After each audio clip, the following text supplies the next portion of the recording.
Ready? I am. All right, guys.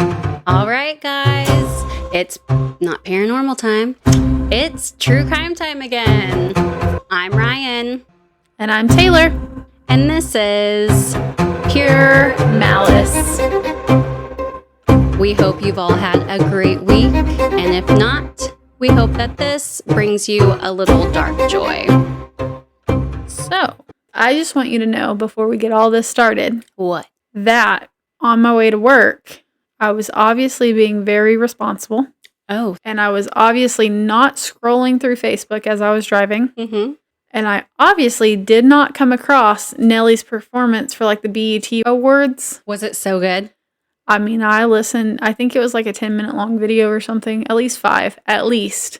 But it was so much fun. I was like, oh. She was getting it. She was having a car concert. I was. And like at one point, a police officer was beside me and I was like, hey, don't mind me. Don't look at my tags. Oh, shit. Are they still out? I want to talk about it. Oh, dang. All right.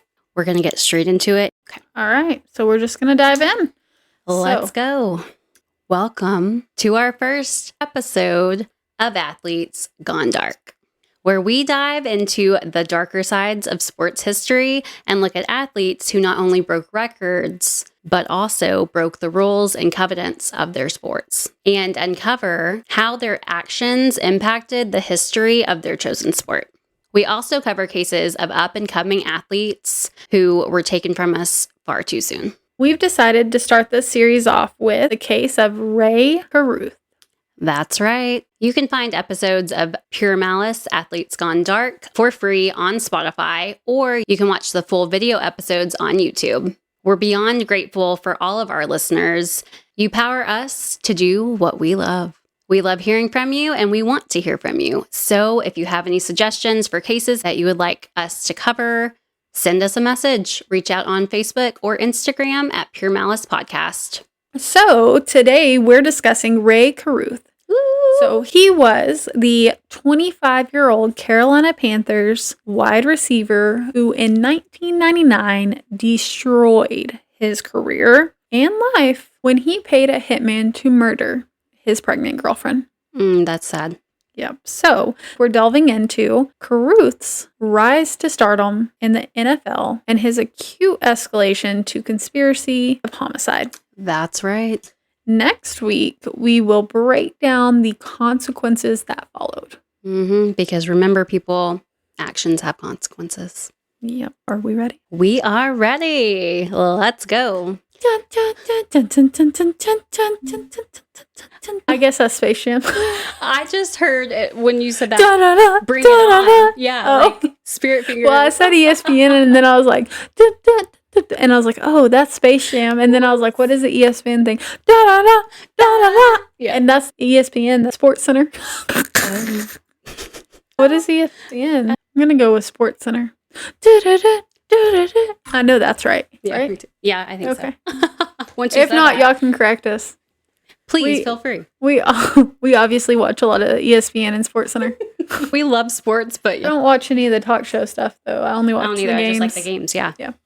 Anyways, all right. So we are going to discuss Wade Lamar Theodis Wiggins, born on January 20th of 1974 in Sacramento, California. His parents never married, and he later took the last name of his stepfather, Carruth.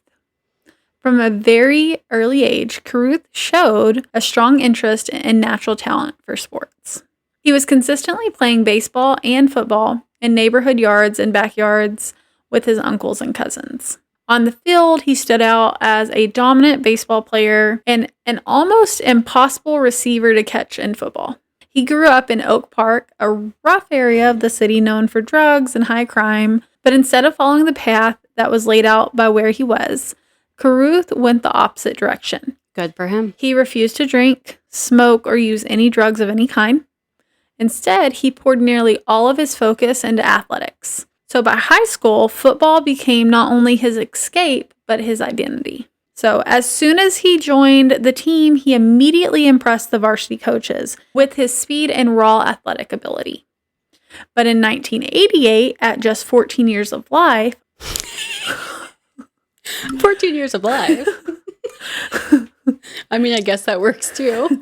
That's what is it that they call they not off them, but they Unalived. yes, I hate that I shit. don't like it either. Anyways, but in 1988, at just 14 years old, his life was thrown into disarray. Mm. His mother and stepfather divorced, and his mother struggled to provide for both Carruth and his half-sister. Mm.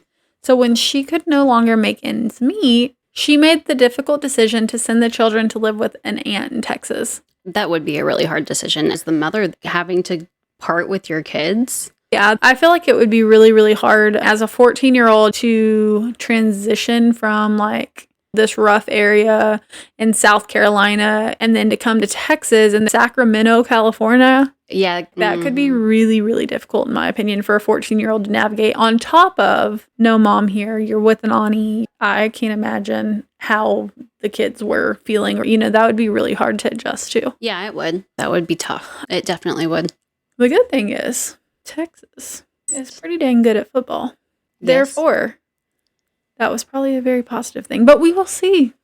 That's right. We will see. Anyway, so even when Carruth went back to Sacramento, he really had no stability. They moved from house to house and occasionally with their extended family if they couldn't afford a place of their own. So just always hopping around. Yep. So always hopping around, constantly having changes and instability badly affected Carruth. And unfortunately, his grades suffered pretty badly. Mm. However, he still excelled athletically, achieving high honors in basketball, track, and football. Well, I'm sure that was his escape, Yeah. So he was also an extremely popular teenage boy. He was elected prom king twice. Oh. So, okay. I mean, it sounds like his social life didn't suffer. Yeah, not as bad. Mm-hmm. So at the end of his high school career, he accepted a football scholarship to the University of Colorado in Boulder. That's a good one. So at the age of 18, he entered his freshman year and immediately enjoyed the benefit of being a high-profile college football player. T1. I think so. And while he still didn't drink, smoke, or do drugs, there was one aspect of college that he really, really enjoyed. Can you guess it? I was going to say, let me guess, women. The ladies. That's right. Where the party at? I was thinking, the wrong song. Sorry. Yeah, she's off her game. Sorry, guys. Anyways, but yes, the ladies. Okay. The women, he was very charismatic, quick-witted, and extremely charming. So he was never without female attention, but there was a darker side to his personality. Mm. It was said that he could be a little bit moody, he could be vindictive, and even cruel. Mm. So, and as you can imagine, those attributes made it hard for any romantic relationship to last very long. Oh, I'm sure. So, embracing the fact that he was a ladies' man, he had multiple girlfriends throughout college, and he viewed women as a challenge. Of course he did. So, to him, it was as much of a game as the sports he was playing on scholarship. So, over the years, Carruth developed a somewhat callous view of others, and it was said that he basically didn't care about others unless they did something from him. Yeah, that's unfortunate. If he gained something or he had the advantage with it, that's when it mattered. So, that was loud. So, on top of his various female conquests at school, he also remained involved with some women back in Sacramento. Okay, he had them all over the place. Mm-hmm. And he in different area codes. Stupid. Anyway, so he did make frequent trips back to visit them. Okay. So in 1994, during his sophomore year, he began a relationship with Michelle Wright, a former high school classmate. Michelle eventually became pregnant, and although Carruth wanted Michelle to have an abortion, telling her that as a college student, he didn't have enough money to, support a kid, Michelle kept the baby. Instead of manning up and taking on his responsibilities, Carruth bitterly removed himself from her life and from his son's life. Wow. So their son... Selfish. Yes, very. Their son, named Rolando, was born in late 1994. Carruth had no interest in being a father and avoided returning home to Sacramento from that point. Okay. So now on the field, he was thriving. He exploded into the scene, breaking records for yards gained in his very first season as a freshman, and his reputation increased in the following seasons. So by his junior year, he was an All-American and named the team's MVP. Academically and athletically, he had a reputation of being serious and hardworking, and he grew to enjoy writing and even fostered ambitions of becoming a poet or screenwriter after his football career was over. Okay. Which is actually very interesting to me because most football players go into general studies or communications or business. Communications. Yeah. Or business. education. Not him. Or history. I feel like a lot of the football players I knew went into history, but it's because they wanted to be coaches. He had bigger dreams. Yeah. So I don't know. That's interesting to me. Mm-hmm. I mean, he was obviously a pretty ambitious guy, you know. Yeah. And saying that, like, he had big goals and they were pretty crystal clear. Yeah. He wanted to be a star football player in the NFL, but more than that, as he would say in an interview, he wanted to be famous. Oh, okay. So in 1996, the 22-year-old firmly established himself as an NFL prospect with a dominant senior year. He scored 10 touchdowns. Wow. Topped the Big 12 conference in receiving yards per game, and led his Colorado Buffaloes team to a 10-2 record. All right. So he had a hell of a senior year. Mm-hmm. After the season was over, he was ecstatic to be invited to the official NFL Combine. The Combine was held in Indianapolis, where he had the opportunity to try out for scouts from all 32 teams. Okay. So Carruth made a good impression at the Combine. He clocked the fastest 40-yard dash time of any player at 4.17 seconds. Okay. Speed. And he did well on both the IQ test and the psychological evaluation despite some problems. Despite some problems. Yeah. Which, we don't know what the problems are. We don't. But yeah. Makes you kind of think a little bit.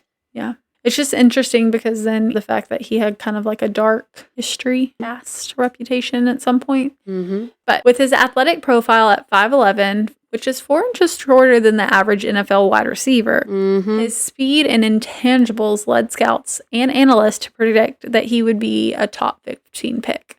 Okay. So being selected that highly meant he would receive a massive signing bonus. So money. That was pretty good. That was good. Anyways, so a pick in the first 5 meant a signing bonus of up to $5 million. Mm-hmm. He flew home after the Combine with his confidence at an all-time high. He felt good about it. As his opportunity to play in the NFL was almost guaranteed. So he was making that dream into a reality. I mean, good for you. So all that was left for him to do was wait and see which team would actually draft him. Ooh. But as soon as he returned home, he was bombarded with problems. His mother's house had been broken into and burned to the ground by thieves. That's a tough one right there. All of his mother's possessions, including his childhood pictures and trophies, gone. He continued working out for the NFL teams while dealing with that aftermath of the fire, but his performance was hampered by his mental state. Meanwhile, Michelle Rae sued him for child support. Yeah. He might not have been able to provide for Rolando as a college student, but now he would be a big football star soon. Yep. And she wanted $3,500 a month to care for their 2-year-old son, as well as another $3,500 placed into a trust fund. Okay. So that's a lot of money, though, for one kid. That's a lot.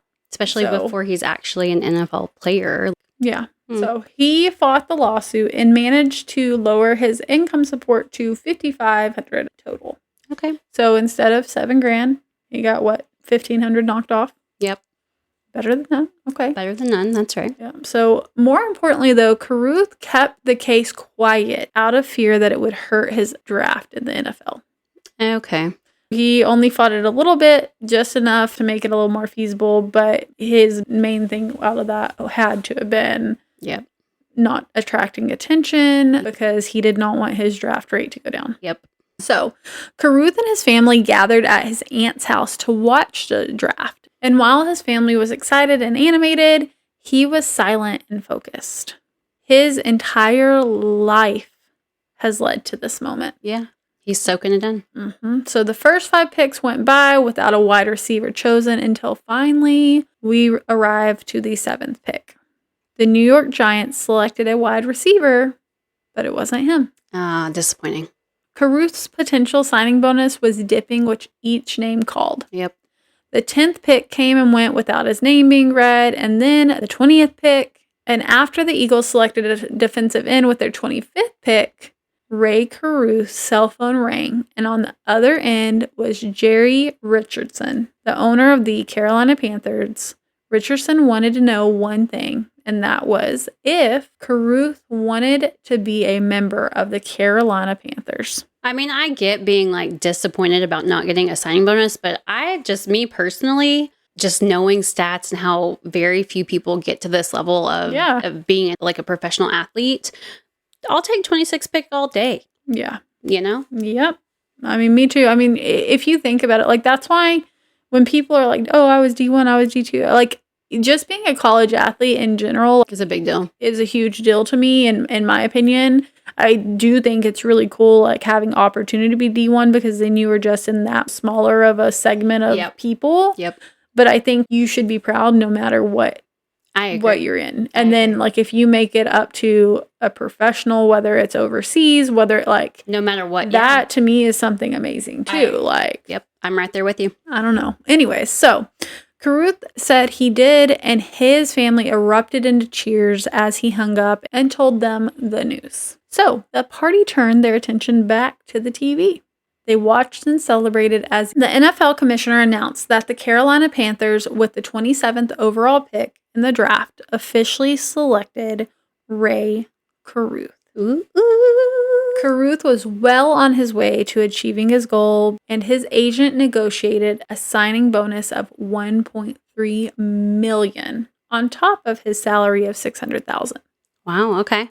So it was more than enough to buy his mom a new home and easily pay the court-ordered $5,500 in child support each month. He also bought his new girlfriend and his girlfriend's mom, Alexis, each. Needless to say, he enjoyed every cent of his newfound wealth. And when his spending spree was over, he moved to Charlotte, North Carolina, where he settled down to begin his NFL career.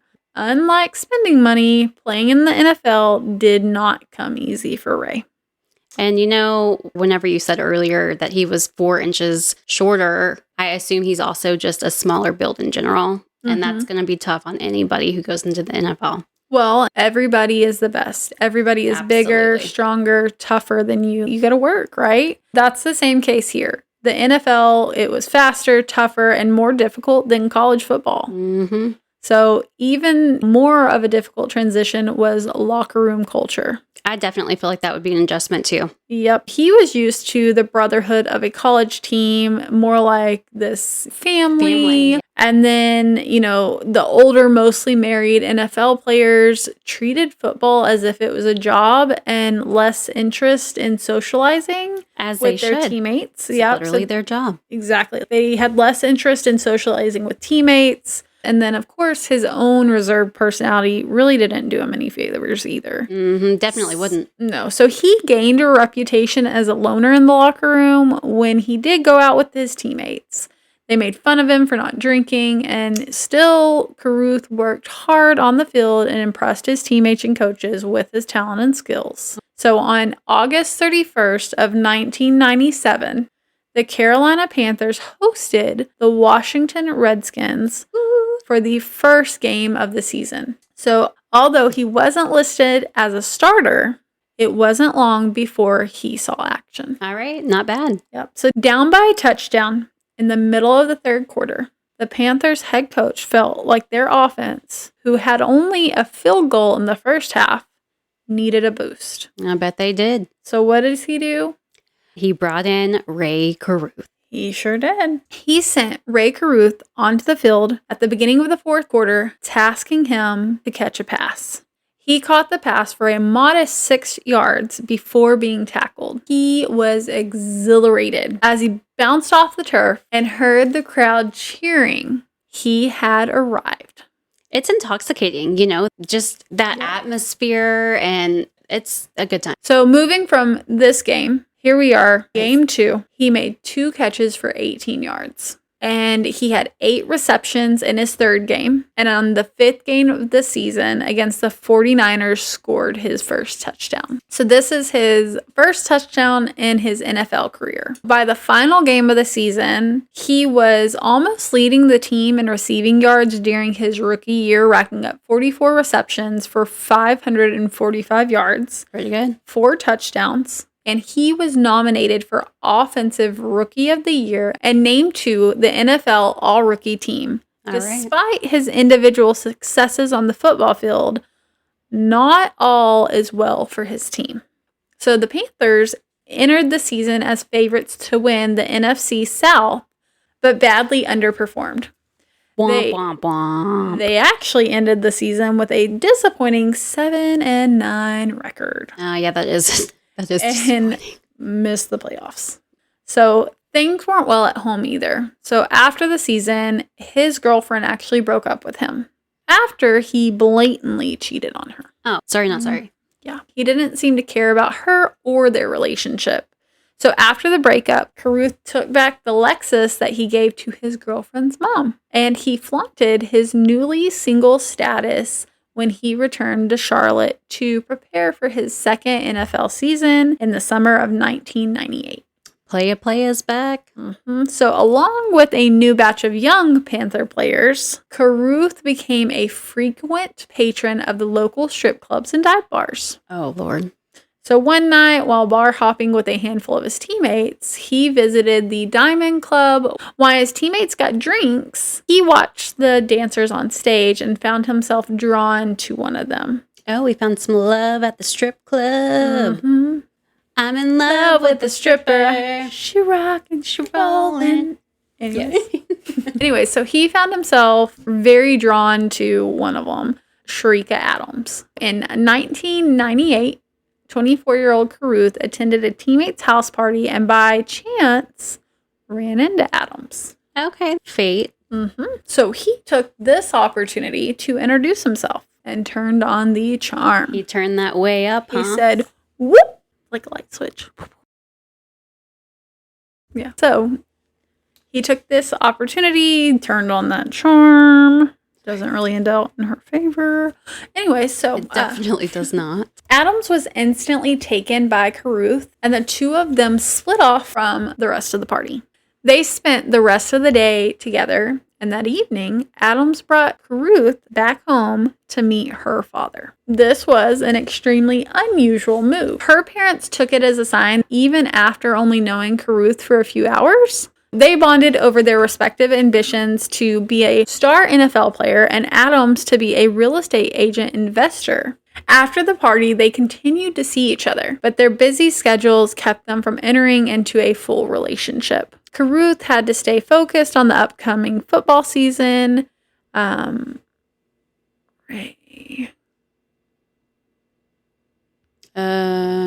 Carruth. I said his full name, that's all, and it split it up. 24-year-old Rae Carruth was in the best shape of his life as of the 1998 NFL season. And he was determined to prove that his rookie season wasn't a fluke. Yeah, you would definitely feel like you a had chip on something your to shoulder. show. Yeah, to prove. Yeah, I agree. This was the time that he had to establish himself as one of the top receivers in the league. That's right. Especially in this first game against the Atlanta Falcons. However, it began in a frustrating fashion for the entire offense in this game. The opposing defense was able to effectively shut him down. He was unable to get enough separation from the defenders and only managed 3 catches for 12 yards with 3 minutes left in the first half. So he finally managed to spot a gap in the defense and exploited it, getting himself wide open far downfield for his quarterback. His quarterback sees him open, hurls the ball towards his wide receiver, but it was slightly overthrown. So Carruth extended himself to catch the ball successfully, getting his hands around and hauling it in. But as he completed the catch, his right foot landed awkwardly on the ground and he felt something pop in his foot and tumbled. Oh, that hurts me. So he held on to the ball for a 47-yard completion, Okay, well, good job holding on. but paid the price as the trainers and coaches ran out to Carruth when they realized what happened. Oh, man, unfortunate. So Carruth couldn't put any weight on his back right foot and needed to be helped off the field. The crowd gave him, that little polite applause as trainers brought him back into the tunnel. He was taken into the exam room for an x-ray. They confirmed Carruth's fear. He had broken a bone in his foot that would keep him out of the action for several games. All of his training and preparation for the 2019. No. All of his training and preparation for the 1998 season, all of his ambitions of becoming a star crumbled and fell, all because he took one bad step. Unfortunately, because of the brutal physical nature of football, the average wide receiver only lasts 3 years in the NFL. That is crazy. So most of them are out of the league by the time they're 26. I believe that, though. Football is hard on your body. You know what I mean? Yeah. Listen, if I'm going to be in the NFL, in the next 10 years, I'm going to be the kicker. Heck yeah. That's the best position on that field.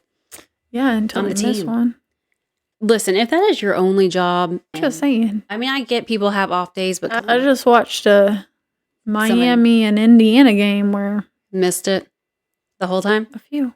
Yeah, that's annoying. Pretty sure it was It's few. like a free I don't throw. know. Anyways, but yes, so most wide receivers are out of the league by the time they're 26. So Carruth was determined not to suffer the same fate as most receivers.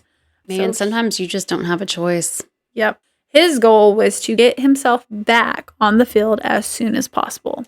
So Carruth spent several weeks with his right foot in a cast. He felt so much pressure to play that as soon as he felt ready, he began pushing to get back on the field, even though he wasn't fully healed. See, that's just where so many people go wrong. You've got to let your injuries heal. No matter what age you are. Yeah, it doesn't matter. Especially if you're younger, It's in my important. opinion.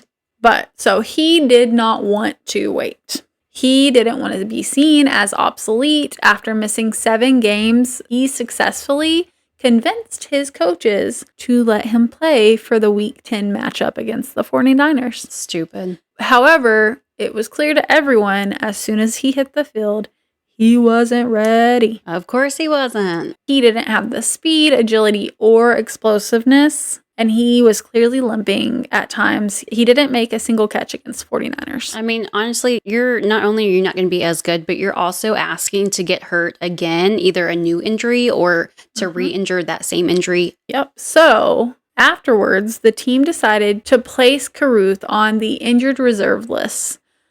So he was done for the year in many ways. Yep. It was the first taste of diversity that he had experienced since he left Sacramento to begin college. And he hated watching games from the bench. Well, don't we all? And for him, it just added insult to injury. So he had to watch his backup, Rocket, become a star receiver in his absence. That is hard to watch. Carruth felt very alone and forgotten as the 1998 season came to a close. In December, with a disappointing 4-12 record, Oh, gosh. Ooh, that's terrible. he focused on rehab and he remained in Charlotte through this off-season time. But his schedule now opened up and he started rekindling his connection with Cherica. He got bored and... And they began to date again seriously. Okay. So Adams, feeling very serious very quickly, thoughts rapidly went towards settling down and raising a family with him. Unfortunately for Adams, those feelings were not reciprocated. So Carruth had no intention of becoming exclusive, and after a few months of dating, his eyes began to wander to other women. In March, Carruth had already mentally moved on from Adams and stopped seeing her and taking her calls throughout the spring of 1999. Adams kept trying to reach Carruth, but was unsuccessful by the end of April. Her attempts became more and more urgent and desperate. She had something she needed to tell him in person. So in mid-May 1999, Adams asked one of Carruth's friends to pass on a message. Okay. This time, she told him exactly what was going on. And that was... She was pregnant. Bum, bum, bum. People use something to protect. I mean, come on. So he received the message, but chose to ignore it. Oh, gosh. Just ignored it. He didn't call Adams back or send her any sort of reply. She and their baby were out of sight, out of mind as he prepared for the upcoming season. Yep. The truth was he was seeing another woman. I mean, this is not just one kid that you've done this to. It is now your second child that you're doing this to. Patternistic. So he was seeing another woman, a 19-year-old waitress named Candace Smith, who, like Adams, worked part-time as an exotic dancer. Somebody's got a type. Carruth was comfortable enough to take the relationship more seriously and declared that he would be exclusive to Smith. Carruth became more and more anxious about the situation with Cherica Adams, and then finally, in early summer, Carruth took Smith out to dinner, and he confessed. This is my confession. Ooh, Usher, here we go. And he confessed about Adams and her pregnancy. He denied that the baby was his, and he bitterly complained that Adams hadn't been on birth control and worried about the financial impact another kid would have. Candace was shocked by Carruth's behavior. She knew the truth that he had this reputation as a womanizer. But the extent and selfish way that Carruth seemed to process the news affected her deeply after that night. Smith decided to take a step back from their relationship, and eventually Carruth couldn't ignore the pregnancy any longer, and he finally returned Adams' call. Right away, he said he wanted her to have an abortion, but Adams refused. No matter what Carruth said, she was gonna have the baby. Her body, her choice. So his mood grew darker as the NFL season approached. This was just more proof that he had no empathy for anyone else, let alone Cherica Adams. He only cared about how she could ruin his life. He was now starting to believe that she was an existential threat that could put everything in his life at risk. He needed to do something drastic. He was determined to do whatever it took to prove his worth and make a name for himself. The stakes had never been higher. If he didn't perform or failed to stay healthy, his future in the league could be thrown into question. So everything that Carruth did was carefully calibrated to increase his potential success and fame. He even went through 5 different uniform numbers before finally settling on number 89. The number that no other famous NFL player had worn before. Is that a thing? I don't know. That's weird. Yeah. There was one problem, though, and that was the fact that his ex-girlfriend, 24-year-old Cherica Adams, was pregnant with his child, and that she refused to have an abortion. It's hard for me to understand how people see a kid or someone being pregnant with their kid as being such a big threat. Like, you can make things work. Like, I understand, there's money at stake because, child support and stuff, but, to me, that's not something that's going to impact, what's going to impact your career is getting caught doing something stupid. That's exactly right. So let's just talk about him getting caught doing something stupid. Speaking of, as long as Adams still exists and still insisted on having a baby, his life and career would be tied to her. It's just so silly. It's very immature thinking. So by midsummer in 1999, he had made up his mind. He needed the pregnancy to go away, no matter what. And he knew just the man who could make it happen. That's another thing that kills me is all these athletes, all these shady famous characters. People. Yeah, they know so many people, which, again, I guess we talked about that in the last case, too. Like, money comes with that kind of stuff, but golly. While living in Charlotte, he had gotten to know a handyman and bouncer, and his name was Van Brett Watkins. What a name. Yep. Nicknamed New York Watkins. Okay. He was a large, intimidating man with a long rap sheet. He had been, convicted of assault, illegal weapons, possession, criminal mischief, and grand larceny. Golly. It's a pretty lofty sheet right there. Yeah, it's a lot of stuff. He also had a serious anger issue. That's fun. And this would manifest into extreme violence. Once he set his prison cellmate on fire and snapped on his own brother. That's intense. He was known to occasionally ferry drugs between Atlanta and Charlotte. Okay. He was also known to kill people for money. How are you known for that? I don't know. So Watkins claimed that he murdered 4 people in New York, Miami, and Atlanta. Initially, Carruth hired him to build a fence, and he enjoyed having Watkins around. You know, it felt like a breath of fresh air from the NFL coaches and players that Carruth was otherwise surrounded by. Yeah, he was just a normal guy. It was nice to be around him. Yep. So he felt like Watkins seemed pretty trustworthy. So Carruth decided to hire him for another job. He told him that they needed to talk urgently. So they conducted this meeting at a U-Haul parking lot. So professional. And within minutes of arriving, after making sure that they weren't being watched, Carruth had made up his mind about what he wanted to do. Wow. So he told Watkins that he had a problem that he wanted to deal with and that it involved pregnancy. Watkins was taken back and could not believe that Carruth was seriously asking him to kill a baby. So he asked if Carruth was serious, and he even offered to pay Watkins a down payment beforehand. Wow. Watkins didn't have a problem murdering people for money. But his skills were all used for men whom he thought deserved it. For him to hurt an innocent woman and child, that was crossing some sort of line. He told Carruth that he had reservations. However, that down payment could be more than Watkins made in the entire year of doing jobs. So he was open to hearing more. Wow. Carruth told him the whole story, said that he was willing to pay a large amount of money to get rid of the baby. He promised a big payday. So the promise of a big payday was too much for Watkins to ignore. So he said, all right, I'm your man. I'll do it. How much? So he said that he would do it for $3,000. I thought you were going to say 300,000. 3,000 plus a $300 Wow. retainer. Wow.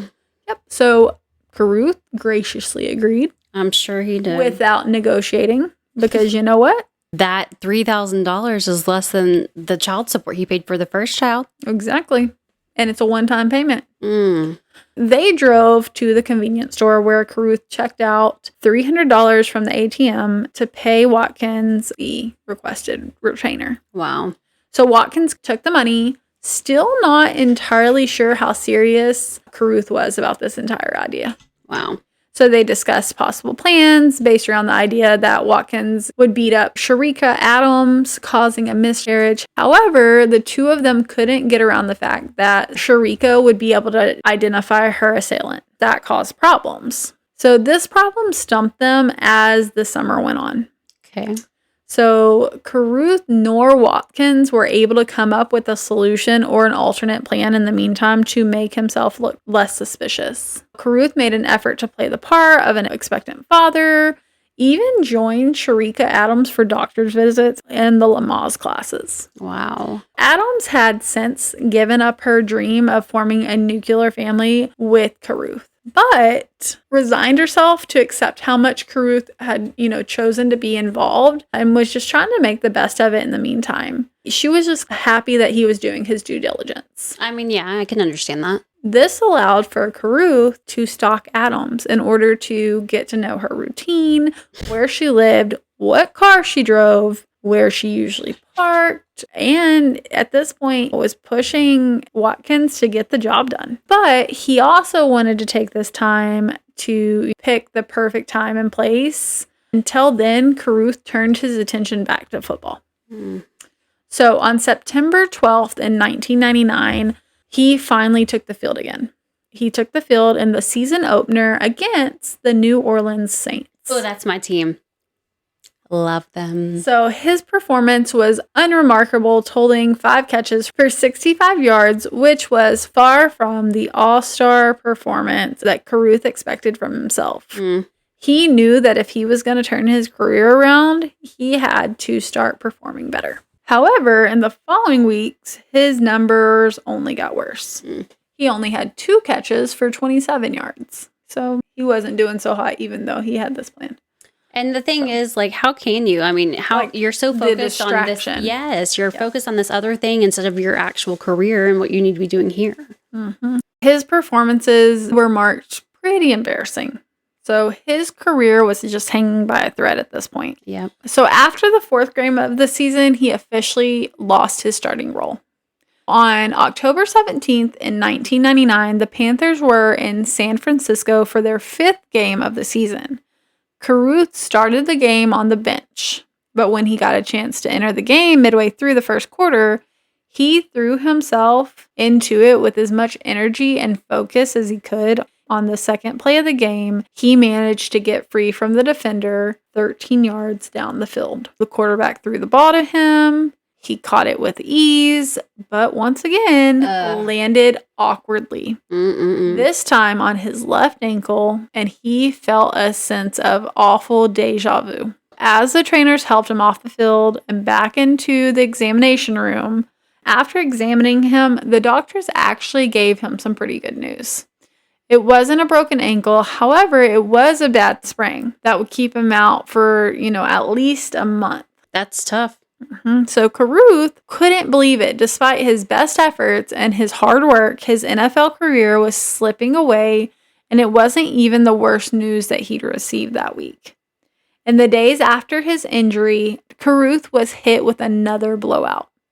He was the victim of a Ponzi scheme. So his walls, they're just crumbling all around him, every aspect of his life. Yep. He had invested nearly $1 million in an associate's business, which turned out to be fraudulent. So once the losses were tallied and Carruth took a closer look at his own finances, he realized he only had about $150,000 to his name. Oh, man. See, that's another thing. If you have this much money, you need a financial advisor. You need someone to do all of this stuff for you. Yep. He realized he didn't even have enough money to pay off his mortgage. Wow. So, of course, at this point, everything is going wrong for Rae Carruth. He was ashamed and embarrassed by the Ponzi scheme losses, and this frustrated him. Between his injury and this, he was just angry at the world. He felt the need to lash out. And there was the perfect person that he could blame for many of his problems. That is terrible. It's your fault, dude. So in his darker, angrier frame of mind, Carruth's plan warped. He no longer wanted to just make Adams have a miscarriage. He wanted her dead. So by November of 1999, he was tired of Watkins' delays. Adams was now 30 weeks pregnant, and they were running out of time to prevent the baby from being born. In his desperation, he even resorted to threatening Watkins. Wow. Saying he hired somebody from Sacramento to kill him if he didn't complete the job. He needed to expedite things. So Carruth reached out to another friend named Michael Kennedy, also known as Little Man, who also had a violent criminal history. They had met at a rim shop for a car customization business where Kennedy worked. He saw Kennedy as a kindred spirit who had the same taste of cars. He thought he could trust him. So he thought Kennedy would do it just because he was friends with him and because he was a famous NFL player. On November 15th of 1999, Carruth brought Watkins and Kennedy together and told them the plan. So Adams was coming to Carruth's house for a date that night. And after the date, Carruth and Adams would drive back to Adams' house in separate cars. And once they were somewhere quiet and dark, he would stop his car. When Adams stopped her car, they would pull up beside her and do what they were paid to do. Kennedy was scared and apprehensive. He didn't really want to be involved. Yeah. But he was too afraid of what they would do to him if he said no. So at this point, he felt like he had no choice, so he agreed to drive the car. So he and Watkins went off to buy a gun while Carruth stayed at the house. At 9 p.m., Cherica Adams arrived to Carruth's house. She was unsure why he suddenly invited her out on a date, but was willing to try anything to make sure that they were at least on friendly terms when the baby arrived. And you can't blame her for that. No. So as soon as she walked through the door, an uneasiness returned to her. He seemed very distracted and kept leaving the room to talk on the phone. Eventually, he told Adams they were leaving. She ignored her suspicions and went along with it. Always go with your gut feeling, guys. Meanwhile, Kennedy and Watkins met up with a friend and paid $100 for a .38 caliber revolver and 1 box of bullets. So Watkins loaded the 5 bullets, then tossed the rest of the ammunition in a storm drain, and Kennedy's friend, Stanley Abraham, tagged along for the ride. Bad idea. Yep, but had no idea what the agenda was. Abraham became increasingly confused as the night went on. And when he found out they were going to commit a murder, he fearfully asked to be driven home. I bet he did. But it was too late.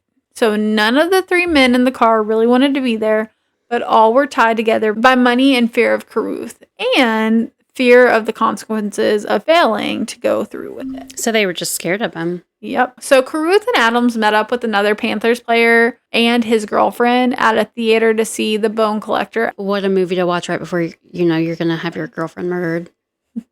So after the movie, Carruth called Kennedy as they left the theater just to say, hey, we're headed home. Get ready. So just after midnight, Carruth and Adams returned to his house.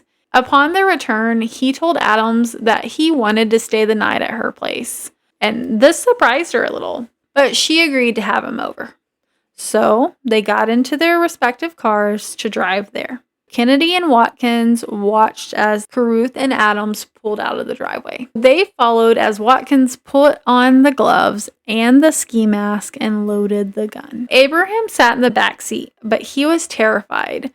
Adams pulled onto a stretch of road that was dark and isolated at this time of night. As she reached a dip in the road, Carruth's car came to an abrupt stop as he slammed on the brakes. Adams also had to slam on the brake to avoid hitting him. As this happened, Kennedy pulled up alongside Adams' car, and from the back seat, Watkins rolled down the window, shoved his hand through, and roughly aimed the gun at the driver's side window of Adams' car. 5 shots rang out. Carruth quickly drove off while Kennedy and Watkins followed through with the rest of the plan. Step 1, making sure that Adams was dead. They both looked into the car and saw her motionless body and were convinced. The second part of the plan was to steal her purse to make it look like a robbery. But neither Kennedy nor Watkins wanted to get any closer to Adams' dead body. So they ignored step 2 and fled the scene. Wow. However, they also failed in step 1. So Adams was not dead. As soon as Kennedy's car left, Adams pulled herself up, barely able to breathe through the blood, and began driving. She had been shot 3 times in the back and once in the neck, but managed to grab her cell phone and call 911 as she struggled to speak. Man. So Adams told the police where she was, that she was 8 months pregnant and she'd been shot. So a paramedic got on the phone with Adams. He asked her exactly what happened, and she told the paramedic, who then asked her who she was with when she was attacked. She said Rae Carruth, number 89 of the Panthers, did it. Oh, man. And this is where we're gonna leave you. I'm Ryan. And I'm Taylor. And remember, it's not just crime. It's Pure Malice. Thanks again for listening to Pure Malice. We will be back next week with part 2 of the Rae Carruth case to hear the aftermath of the shooting and how Carruth was eventually brought to justice. You can find all episodes of Pure Malice on Spotify, or you can watch the full video episodes on YouTube. And don't forget to follow us on Facebook and Instagram at Pure Malice Podcast. See you next time. Bye, guys. Do-do-do. Do-do-do.